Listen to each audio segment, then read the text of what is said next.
మన జగన్మోహన్ రెడ్డి గారి ప్రెస్ మీట్లో ఆయన చాలా కొత్తగా మాట్లాడారు. గొడ్డల పార్టీ అని మమ్మల్ని ఎందుకు అన్నారు, మీది వెన్నుపోటు పార్టీ అని చెప్పి గట్ట. ఏంటి ఎప్పుడు ఎవరిని విమర్శించిన వ్యక్తి తన క్లారిఫికేషన్ ఎందుకు ఇచ్చాడు వాళ్ళ తాతయ్య గారి హత్య కేసులో? తెలుగుదేశం పార్టీ కానీ కూటమి నాయకులు కానీ పదే పదే జగన్మోహన్ రెడ్డి గారిది గడ్డల పార్టీ, వాళ్ళు వస్తే అరాచకాలు చేస్తారు, వాళ్ళు వస్తే దానిలో అంతా ఉండే క్రిమినల్స్ అనే ఒక ప్రాపగాండని ప్రజల్లోకి తీసుకెళ్తా ఉన్నారు. దీని మీద చాలాసార్లు జగన్మోహన్ రెడ్డి గారు స్పష్టంగా చెప్పారు. ఎవరైతే రాజారెడ్డి గారిని ఆ రోజులతో తెలుగుదేశం ప్రభుత్వం అధికారంలో ఉన్నప్పుడే 98 సంవత్సరం దాదాపులో రాజారెడ్డి గారిని చంపడం జరిగింది.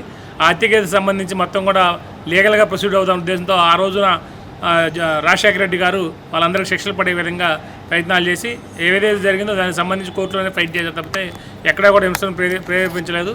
ఆ తర్వాత రాజకీయ వారసత్వంగా వచ్చిన జగన్మోహన్ రెడ్డి గారు కూడా ఎక్కడా హింసను ప్రేరేపించే ఉద్దేశం లేదు. ఆ ఉద్దేశంతో ఆయన ఎప్పుడు కూడా ఇట్లా హింసాత్మక ఘటనలకు తావివ్వకూడదనే ఉద్దేశంతో, రాయలసీమలో కూడా ప్యాక్షన్ ఉండకూడదనే ఉద్దేశంతో, రాయలసీమ కూడా అభివృద్ధి చెందాలనే ఉద్దేశంతో, ఎక్కడ కూడా ఈ ప్యాక్షన్ మూలాలు ఉండకూడదనే ఉద్దేశంతో పనిచేసిన వ్యక్తి. పదే పదే ఆయన గడ్డల పార్టీ అని ఈ టీడీపీ పార్టీ వాళ్ళు అనటం వల్ల దానికి ఎవరిని వేయాల్సి వచ్చింది.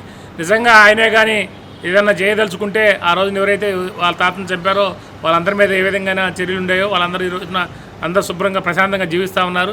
వాళ్ళందరూ కూడా ఈ రోజున యూట్యూబుల్లో మిగతా వాటిలో ఇంటర్వ్యూలు కూడా ఇస్తూ ఉన్నారు. కానీ మొన్న కర్నూలులో రాజశేఖర రెడ్డి గారి విగ్రహం పగలగొట్టారు, ఏంటంటారు? రాజశేఖర రెడ్డి గారు విగ్రహాలు ఏదో ధ్వంసాలు చేసినంత మాత్రాన ఈ రాష్ట్రంలో ఉన్నటువంటి ప్రతి పేద ప్రజల గుండెల్లో కూడా రాజశేఖర రెడ్డి గారు ఉంటారు.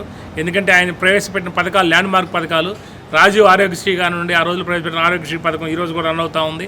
ఫీజు రీంబర్స్మెంట్ విద్యార్థులు చదువుకోవడానికి కానీ, 4% ముస్లిం రిజర్వేషన్ కానీ, ఇవన్నీ కూడా రాజశేఖర రెడ్డి గారిని పేదవాళ్ళ గుండెల్లో విధంగా చేసిన పథకాలు. ఆయన విగ్రహాలు తొలగించిన మాత్రాన పేదవారి మనసులో కానీ వాళ్ళ గుండెల్లో ఉన్న ఆయన స్థానాన్ని ఎవరు కూడా చెరిపేయలేరని తెలియజేస్తాం.